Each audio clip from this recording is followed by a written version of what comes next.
শুরু হচ্ছে বিভূতিভূষণ বন্দ্যোপাধ্যায়ের গায়ে হলুদ। শ্রাবণ মাসের দিন, বর্ষার বিরাম নেই। এই বৃষ্টি আসছে, এই আকাশ পরিষ্কার হয়ে যাচ্ছে। খেতে আউশ ধানের গোছা কালো হয়ে উঠেছে। ধানের শীষ দেখা দিয়েছে অধিকাংশ খেতে। পুঁটি সকালে উঠে একবার চারিদিকে চেয়ে দেখলে চারিদিকে মেঘে মেঘাচ্ছন্ন। হয়তো বা একটু পরেই টিপটিপ বৃষ্টি পড়তে শুরু করে দেবে। আজ তার মনে একটা অদ্ভুত ধরনের অনুভূতি। সেটাকে আনন্দও বলা যেতে পারে, ছদ্মবেশী বিষাদও বলা যায়। কী যে সেটা ঠিক করে না যায় বোঝা, না যায় বোঝানো। আজ তার বিয়ের গায়ে হলুদের দিন। এমন একটা দিন তার 12 বৎসরের ক্ষুদ্র জীবনে এইবার এই প্রথম এলো। সকালে উঠতেই জেঠিমা বলেছে, ও পুটি, জলে ভিজে ভিজে কোথাও যেন যাসনি। আর 3টে দিন কোনো রকমে ভালোই ভালোই কেটে গেলে যে বাঁচি। আজ কি বার? মঙ্গলবার। শনিবার বুঝে বিয়ের দিন। পুঁটির মনে সত্যিই কেমন হয়। আনন্দের একটা ঢেউ যেন গলা পর্যন্ত উঠে আটকে গেল। বিয়ে বেশি দূরে কোথাও নয়, এই গ্রামে, এমনকি এই পাড়াতেই। এক ঘর ব্রাহ্মণ আজ বছরখানেক হলো অন্য জায়গা থেকে উঠে এসেছেন এখানে। দুখানা বড় বড় মেঠে ঘর বেঁধেছেন, একখানা রান্নাঘর। এতদিন ধরে যে সঙ্গিনীদের সঙ্গে সেই বাড়িতে কুল পাড়তে গিয়েছে, সত্যনারায়ণের সিন্নি আনতে গিয়েছে, যখন পাড়ার প্রান্তের ঘন জঙ্গল কেটে সে ভদ্রলোক বাড়ি তৈরি করেন ঘাটে যাবার পথের একেবারে ডান ধারে, তখন সে কতবার ভেবেছে এই ঘন বনের মধ্যে বাড়ি করে বাস করবার কার না জানি মাথা ব্যথা পড়ল। কে জানতো সেই বাড়িটায় আজ 1 বছর এখনও পেরোয়নি তার শ্বশুর বাড়ি হবে। কতদূর আশ্চর্যের কথা, কতদূর বিস্ময়ের কথা ভাবলে অবাক হয়ে যেতে হয়। অথচ তারই ক্ষুদ্র জীবনে এমন একটা মহাশ্চর্য ব্যাপার সম্ভব হলো। যখনই সে এই কথাটা ভাবে, তখনই সে শুদ্ধ, তার মন শুদ্ধ যেন কত দূরে কোথায় চলে যায়। ওই ভদ্রলোকের একটি মাত্র ছেলে, নাম সুবোধ। তারই সঙ্গে ওর বিয়ের সম্বন্ধ হয়েছে। সুবোধকে এই সম্বন্ধের আগে তাদের বাড়িতে কয়েকবার যাতায়াত করতে দেখেছে। বেশ ফর্সা, লম্বা মতো মুখ। এবার ম্যাট্রিক দিয়েছে, এখনও পরীক্ষার ফল বার হয়নি। আগে সত্যি কথা বলতে গেলে সুবোধের মুখ পুটি তত পছন্দ করতো না। তার দাদার সঙ্গে যতবার এসেছে তাদের বাড়িতে, পুটি ভাবতো, দেখো না ঘোড়ার মতো মুখখানা। কিন্তু আজকাল আর সুবোধের মুখ ঘোড়ার মতো তো মনেই হয় না। মনে হয় বেশ চমৎকার মুখ। গ্রামের ছেলেদের মধ্যে অমন চোখ, অমন রং, অমন মুখের গড়ন কার আছে? রায়েদের পাঁচি সেদিন বলেছিল তাকে, হ্যাঁ রে, তুই যে বড় ঘোড়ামুখো বলতিস, তোর আদেশটি শেষকালে কিনা সেই ঘোড়ামুখোই জুটল। পুটি মারতে ছুটে গিয়েছিল তার পিছু পিছু। পুটির বাবা গোলার দৌড়ে দাঁড়িয়ে ধান পাড়বার ব্যবস্থা করছে। তার বাবা বেশ চাষিবাসি গেরস্থ। পুটিদের বাড়িতে 4টা বড় বড় ধানের আউড়ি আছে, গোলা আছে একটা। আউড়ি জিনিসটা গোলার চেয়ে অনেক ছোট, 3-4 পিস ধান ধরে। আর একটা গোলায় ধরে 1 পৌটি, অর্থাৎ 16 পিস ধান। তাদেরও ধান আছে গোলা ভর্তি, সব কটা আউড়ি ভর্তি। কলকাতায় চাকুরি করেন এ পাড়ার হরিকাকা। তিনি মাঝে মাঝে গায়ে এসে পুটির বাবাকে বলেন, আর কি রায়মশাই, এ বাজারে তো আপনিই রাজা। গোলা ভর্তি ধান রেখেছেন ঘরে, আপনার মহড়া নেয় কে? কলকাতায় কিউতে দাঁড়িয়ে 1 সের চাল নিতে হচ্ছে, আর আপনি? পুটি জিজ্ঞেস করেছিল, কিসে দাঁড়িয়ে চাল নিতে হয় বাবা? বলছিল হরিকাকা, কে জানে কিসে দাঁড়িয়ে। তুই নিজের কাজ কর, আমি নিজের কাজ করি, মিটে গেল। তুমি জানো না বুঝিও কথাটার মানে না বাবা? না জেনেও তো পায়ের ওপর পা দিয়ে এ বাজারে চালিয়ে দিলাম মা। কলকাতার মুখ না দেখেও তো বেশ যাচ্ছে। কলকাতায় নাকি মানুষের 1 সের চালের জন্য 4 ঘন্টা কোথায় নাকি দাঁড়িয়ে থাকতে হয়। কি যে বাড়িতে তার বিয়ে হচ্ছে, তাদের অবস্থা এত ভালো নয়। সুবোধ যদি পাস করে, তবে হরিকাকা ভরসা দিয়েছেন কলকাতায় নিয়ে গিয়ে ওর আপিসে চাকুরি করে দেবেন। তাহলে তাকেও কি কলকাতায় গিয়ে বাসায় থাকতে হবে, আর সেই দাঁড়িয়ে রোজ 1 সের চাল নিয়ে রাখতে হবে? সে বড় কষ্ট। তবে মানে সুবোধ যদি সঙ্গে থাকে, সে বোধহয় সব রকম কষ্টই করতে প্রস্তুত আছে। তাদের ধানের গোলা থেকে ধান পাড়া হচ্ছে। খাপড়াপোতা থেকে সীতানাথ কুলু আড়তদার এসেছে, ধান কিনে নিয়ে যাবে। বিয়ের খরচপত্র ধান বেচে করতে হবে কি না। ওর জেঠিমা বলেছেন, ও পুটি, আজ কোথাও বেরিও না। নাপিত ও বাড়ি থেকে হলুদ নিয়ে আসবে, সেই হলুদ গায়ে দিয়ে তোমায় নাইতে হবে। এমন সময় সাধন জেলে এসে ভিজতে ভিজতে উঠোনে দাঁড়ালো। হাত জোর করে মাথা নিচু করে প্রণাম করে বললেন, প্রাতপেন নাম। তার বাবা বললে, ও সাধন বাবা, তোমায় ডেকেছি যে একবার। আমার যে কিছু মাছের দরকার এই শনিবারে। কি জানি কেন পুটির বুকটা দুলে উঠল। এই শনিবারে তাহলে সত্যিই তার সাধন বললে, আগে মাছের যে বড্ড গোলমাল যাচ্ছে, গাঙে কি মাছ আছে? ডুমুর বাউড়ের মাছ সব যাচ্ছে কলকাতায়, 82 টাকা দর। এমন দর বাপের জন্মে কোনো কালে শুনিনি রায়মশাই। 1 সের 1.5 সের পোনা স্টক পারতে পারছে না। মারগাঙে বাঁধাল দিয়ে এলাম, একদিন কেবল 1.11.5 সের গজার মাছ। পুঁটির বাবা বিস্ময়ের সুরে বললে, 11.5 সের গজার? এমন কথা তো কখনো শুনিনি। অরিবদ গজার রায়মশাই, মাছের এমন দর, গজার মাছই বিক্রি হয়েল 10 আনা সের। পুঁটি আর সেখানে দাঁড়ালো না, মাকে এমন আজগুবি খবরটা দিতে ছুটল বাড়ির মধ্যে। বৃষ্টি থেমেছে, একটু কোথাও বেরোতে পারলে ভালো হতো। তার জীবনে যে একটা আশ্চর্য ব্যাপার হতে চলেছে, এ কথাটা কারো সঙ্গে আনন্দ করে বলাও চলে না, বেহায়া বলবে, নিন্দে করবে। কেবল বলা চলে তার সমবয়সী পাঁচি আর খেন্তি জেলেনির মেয়ে টুনির কাছে। আর একটা আশ্চর্য ব্যাপার, তার চেয়ে অন্তত 7 বছরের বড় লতি দিদির এখনও বিয়ে হয়নি, অথচ লতি দিদিকে সবাই বলে সুন্দরী। লতিদির বাপের অবস্থা ভালো, লতিদি লেখাপড়া জানা, ভালো গান করে। ওর বাবা যখন কলকাতায় চাকরি করত তখন লতিদি স্কুলে পড়তো সেখানে। কত বই পড়ে বসে বসে দুপুরবেলা। পুঁটি ওদের বাড়ি যায় তখনই দেখে লতিদির বই মুখে বসে। পুঁটি ভালো লেখাপড়া জানে না, বইয়ের নাম পড়তে পারে না। লতিদি একটু ঠেকারে, সে লেখাপড়া জানে না বলে বুঝি আর মানুষ না? তাকে বলে, তুই বই টই নাড়িস নে পুঁটি, কি বুঝিস তুই এর আস্বাদ? পুঁটি হয়তো বলে, এ কি বই বলো না লতিদি, যা যা, আর বইয়ের খবরে দরকার নেই। শরৎ চাটুর্যের নাম শুনেছি? কোথা থেকে শুনবি, তোরা শুধু জানিস ঢেকিতে পাড় দিয়ে কী করে চিড়ে কুটতে হয়, তাই করগে যা, এদিকে কেন আবার? আচ্ছা, আজ তার লতিদিকে বলতে ইচ্ছে হচ্ছে, কই লতিদি, তুমি এত বই পড়ে বসে আছো, এত সব নাম জানো, কই তোমার তো আজও বিয়ে হলো না? আমার জীবনে এত বড় একটা আশ্চর্য কাণ্ড তো করে ঘটে গেল।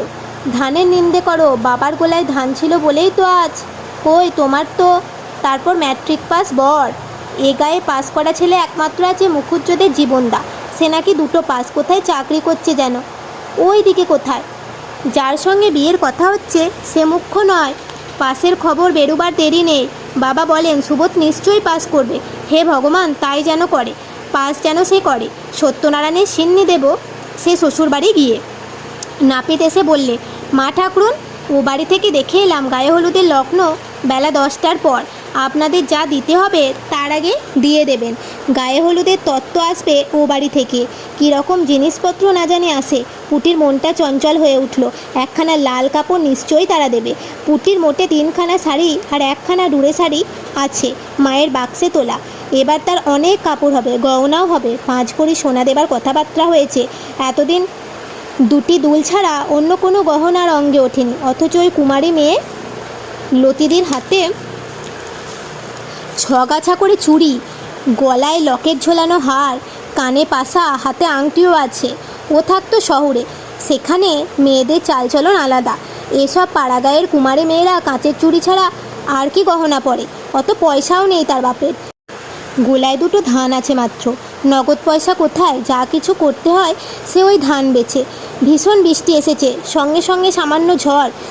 রান্নাঘরে ছাঁচতলায় দাঁড়িয়ে বকনা বাছুরটা ভিজছে, কচু পাতায় জল জমে আবার গড়িয়ে গড়িয়ে পড়ছে। তাদের কৃষাণ বীরু মুচি বললে, ও দিদি ঠাকুরন, তাই একটু তামাক দাও মোড়ে, বিয়েবাড়ি যে মনেই হচ্ছে না। 2-10 ছিলিম তামাক পড়বে, তবে তো বুঝবো যে নগনসা লেগেছে। পুঁটি বীরুকে ধমক দিয়ে বলে, যা, তোর আর বক্তৃতা দিতে হবে না, তামাক আমি কোথায় পাবো? কাকিমার কাছে গিয়ে চাইগে যা। একটু বেলা হয়েছে, বাড়িতে অনেক লোক এসেছে বিয়ের জন্য। বিয়ে বাড়ির মতো দেখাচ্ছে বটে। কুমোরপুরের কাকিমা, 5 ঘরার মাসিমা তাদের ছেলে মেয়েদের নিয়ে এসেছেন। আজ বেলা 11টার সময়ে আরও একদল আসবে। স্টেশনে গাড়ি গিয়েছে, মেয়েরা সবাই দল বেঁধে নদীতে নাইতে গেল। কুমোরপুরের কাকিমা যাবার সময় তাকে বলে গেল, বাড়ুজ্জে বাড়ি পিঁড়ি চিত্তির করতে দিয়ে আসা হয়েছে, দেখে আসিস পুটি সে 2খানা পিঁড়ি হয়েছে কিনা। কাকিমার এটা অন্যায় কথা, তার লজ্জা করে না? নিজের বিয়ের পিঁড়ি নিজে বুঝি সে চাইতে যাবে? এত বেহায়া সে এখনও হয়নি। তার বাবা চণ্ডী মণ্ডপ থেকে হেঁকে বলেন, ও পুটি, হাতায় করে একটু আগুন নিয়ে এসো মা। চণ্ডী মণ্ডপে দৌড় পর্যন্ত গিয়ে ও শুনলে ওর বাবা আর একজন অজ্ঞাত লোকের মধ্যে কিছু কথাবার্তা হচ্ছে। তাহলে পালকির বন্দোবস্ত দেখতে হয়। আগে পালকি কোথায় মিলবে? 16 ডুবুরির কাহারপাড়া নির্বংশ, পালকি বইবার মানুষ নেই এদিকে। তবে ঘোড়ার গাড়ি নিয়ে এসো বনগা থেকে, এ কাদা জলে 10 টাকা দিলেও আসবে না, আসবার রাস্তা কই? ওরা বিদেশি লোক, বর আসবার ব্যবস্থা আমাদেরই করে দিতে হবে, বুঝলে না? আমরাই পারছি না, ওরা কোথায় কি পাবে? হিম হয়ে বসে থেকো না, যা হয় হিল্লে লাগিয়ে দাও একটা। আচ্ছা বাবু, বলদের গাড়িতে বর আনলি কেমন হয়? আরে না না, সে বড় দেখতে খারাপ হবে। সে কি, না না, শুনছি ওরা ইংরেজি বাজনা আনছে, বলদের গাড়ির পেছনে ইংরেজি বাজনা বাজিয়ে বর আসবে, তাতে লোক হাসবে। কেন বাবু, তাতে কি? বলদের গাড়িতে কি আর বর যায় না? একেবারে আপনাদের বাড়ির পেছনে এসে থামবে, সেই তো ভালো। বলদের গাড়িতে বর যাবে না কেন? সে কি আর ভদ্রলোকের বর যায়? তাছাড়া পেছনের ও পথ আইবুড়ো পথ, ওখান দিয়ে বর আসবে না, সামনে তেঁতুলতলার রাস্তা দিয়ে বরকে আনতে হবে। তুমি আজই যাও দেখি ষষ্ঠীতলা, সেখানে কঘর কাহার আছে শুনেছি, সেখান থেকে পালকি আনাতে। সে যে এখান থেকে 3 কোষ 3.5 কোষ রাস্তা বাবু। পুঁটি সেখানে আর দাঁড়ালো না, সুবোধ আসবে বর সেজে বলদের গাড়িতে। হি হি, সে বড় মজা হবে এখন। ধূত্র ফুলের মালা গলায় দিয়ে দৃশ্যটা মনে মনে কল্পনা করে নিজেই হাসতে হাসতে পুটির দম বন্ধ। ও তিনু, তিনু রে, শোন শোন একটা মজার কথা। তিনু 4 বছরের খুড়তুতো ভাই, উঠোনের নিচে দিয়েই যাচ্ছে। সে মুখ উঁচু করে ওর দিকে চেয়ে বলে, কি লে দিদি, জানিস এই আমাদের বাড়ি বর আসবে? বল। হ্যাঁ রে, ধূত্র ফুলের মালা পরে বলদের গাড়ি চেপে ইংরেজি বাজনা বাজিয়ে। হি হি, তিনু না বুঝে হাসলে। হি হি। এই সময়ে ওদের জ্যাঠাইমা বাড়ির ছেলে মেয়েকে ডাক দিলেন, ওরে সবাই এসে কাঁঠাল খেয়ে যা। ও হিমু, পান্তা ভাত কে কে খাবে, ডাক দিয়ে নিয়ে আয়। 1 হাঁড়ি পান্তা রয়েছে, সেগুলো কাঁঠাল দিয়ে ওঠাতে তো হবে, ভাত ফেলতে পারবো না এই যুদ্ধর বাজারে। পান্ত ভাত ও কাঁঠাল পুঁটির অতি প্রিয় খাদ্য, কিন্তু আজ এখন তার খাবার নাম করবার জো নেই। খিদেও পেয়েছিল, ইচ্ছে করলে সে কলসি থেকে কাঁঠাল বিচি ভাজা আর মুড়ি লুকিয়ে পেরে খেয়ে নিতে পারত, কিন্তু সেই ইচ্ছে তার নেই। তাতে ভগবান রাগ করবেন, আজকের দিনে সে ভগবানকে রাগাবে না। বেলা বাড়ল, ও বাড়িতে শাঁখ ও উলুর শব্দ শোনা গেল।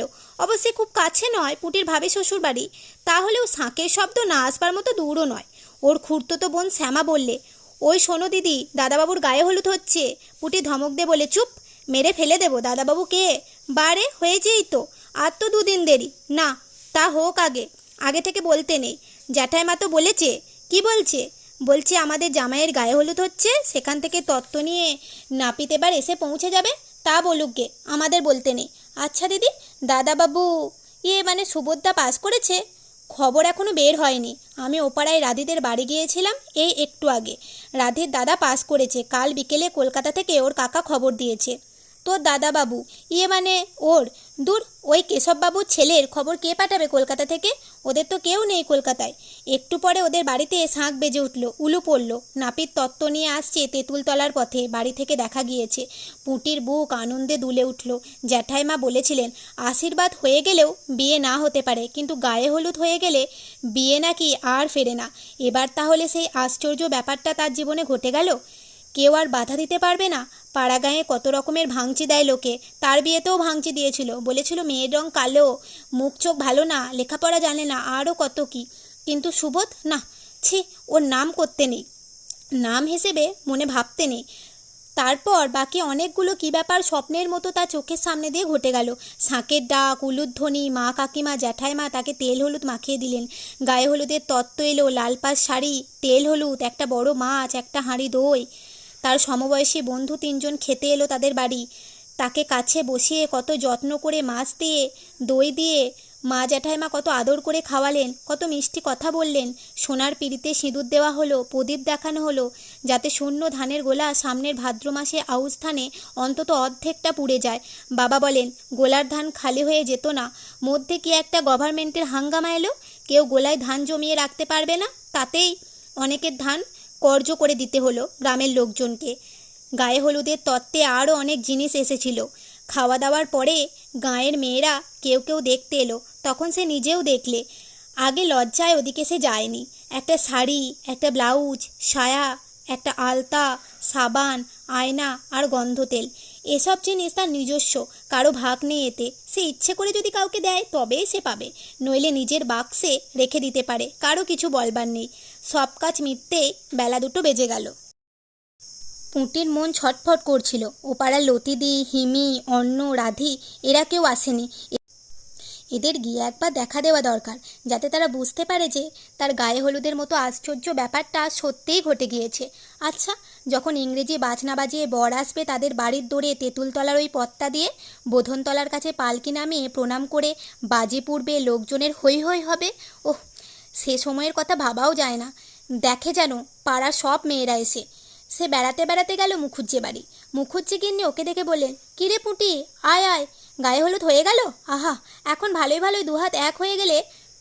বসো মা, বসো। একটু পরে লতিকাও সেখানে এসে হাজির হলো। পুঁটিকে দেখে বললে, ও পুঁটি, তোর আজ গায়ে হলুদ ছিল না, হয়ে গেল? কি তত্ত্ব এলো শ্বশুরবাড়ি থেকে? মুখুজ্জি গিন্নি বললেন, বস মা তোরা। লতি, পুঁটির সঙ্গে গল্প কর, একটু চা করে আনি। যাক, ভালোই হলো। আজকাল মেয়ের বিয়ে দেওয়া যে কি কষ্ট, যে দেয় সেই জানে। পাশের বাড়ির জানলা দিয়ে গাঙ্গুলিদের ছোট বউ ডেকে বলে, ও কে, পুঁটি নাকি? গায়ে হলুদ হয়ে গেল? তা কই, আমাদের একবার বলতে তো হয়। এই তো বাড়ির পেছনে বাড়ি। পুঁটি বললে, গেলেন না কেন বৌদি? আমরা তো বারণ করিনি যেতে, শাঁখ যখন বাঁচলো তখনও যদি যেতেন। লতিকা ভাবলে পুঁটি ছেলে মানুষ, এই উত্তরটা দেওয়া ওর উচিত হলো না। এখানে ও কথা বলা ঠিক হয়নি, কিন্তু এর পরবর্তী ব্যাপারের জন্য সে বা পুঁটি কেউ প্রস্তুত ছিল না। গাঙ্গুলিদের ছোট বউ মুখ লাল করে উত্তর দিল, কি বললি? যত বড় মুখ নয় তত বড় কথা। আমরা কখনো গায়ে হলুদ দেখিনি? শাকে ফু পড়লে অমনি কুকুরের মতো ছুটে যাব তোমাদের বাড়ি পাতা পাততে? অত অহংকার ভালো না রে পুঁটি। তোমার বাপের বড্ড ধানের গোসা হয়েছে না? অমন বিয়ে আমরা কখনো কি দেখেছি জীবনে? ছেলের না আছে চাল না চুলো, সংসারে মানুষ নেই বলে হাঁড়ি ঠেলতে নিয়ে যাচ্ছে। ছেলের বিদ্যে কত তা জানতে বাকি নেই, এবার তো ম্যাট্রিক ফেল করেছে। এখানে লতিকা না থাকতে পেরে বললে, কে বলেছে ছোট বৌদি? সুবোধবাবুর পাশের খবর তো পাওয়া যায়নি। কেন পাওয়া যাবে না? চিঠি এসেছে ফেল করেছে বলে। ওরা সে চিঠি লুকিয়ে ফেলেছে, বিয়ের আগে ও খবর জানাজানি হতে দেবে না। উনিই হাট থেকে চিঠি আনেন, পোস্ট কার্ডের চিঠি। উনি সন্ধ্যের পর সুবোধের বাড়ি গিয়ে দিয়ে এলেন, আমাদের চোখে ধুলো দেওয়া। পুঁটির চোখের সামনে সব অন্ধকার হয়ে বিশ্ব সংসার লেপে মুছে গিয়েছে। মুখরা দর্পিতা ছোট বউয়ের মুখের কাছে সে কি করে দাঁড়াবে? চেঁচামেচি শুনে মুখুজ্জে গিন্নি হাঁ হাঁ করে ছুটে এলেন। লতিকা ওর হাত ধরে নিয়ে ঘরের মধ্যে গেল। মুখুজ্জে গিন্নি ঘরের মধ্যে এসে চাপা গলায় বলেন, আহা, ছেলে মানুষ, ওর সাত আহ্লাদের দিনটা অমন করে বিষ ছড়াতে আছে? ছি, দেখো তো মা লতি, কাণ্ডটা। কাঠের পুতুলের মতো আড়ষ্ট পুঁটির হাত ধরে ততক্ষণ লতিকা বলছে, চল চল পুঁটি, তোকে বাড়ি দিয়ে আসি। ছি, বৌদির কি কাণ্ড। ওসব কথা মনে করিস নি, মিথ্যে কথা, চল। লতিকার গলার সুরে ও কথার ভাবে কিন্তু পুঁটির মনে হলো লতিদিও এ খবরটা জানে। কি জানি, হয়তো গাঁয়ের সবাই জানে, সেই কেবল জানতো না এতক্ষণ। পথে পা দিয়ে এই লজ্জায় অপমানে এসে ছেলে মানুষের মতো কেঁদে ফেলে বললে, লতিদি, আমি কি বলেছিলাম ছোট বৌদিকে? খারাপ কথা কিছু? পরবর্তীতে এরকম আরও গল্প পার্ট শুনতে অবশ্যই তোমরা চ্যানেলটিকে সাবস্ক্রাইব করে পাশে থেকো, এবং কি গল্প শুনতে চাও সেটা কমেন্টে জানিও। এবং পরবর্তীতে তোমরা যখন দেখবে আরও অন্যান্য যারা গল্প পাঠ শুনতে ভালোবাসে তাদের সাথে শেয়ার করে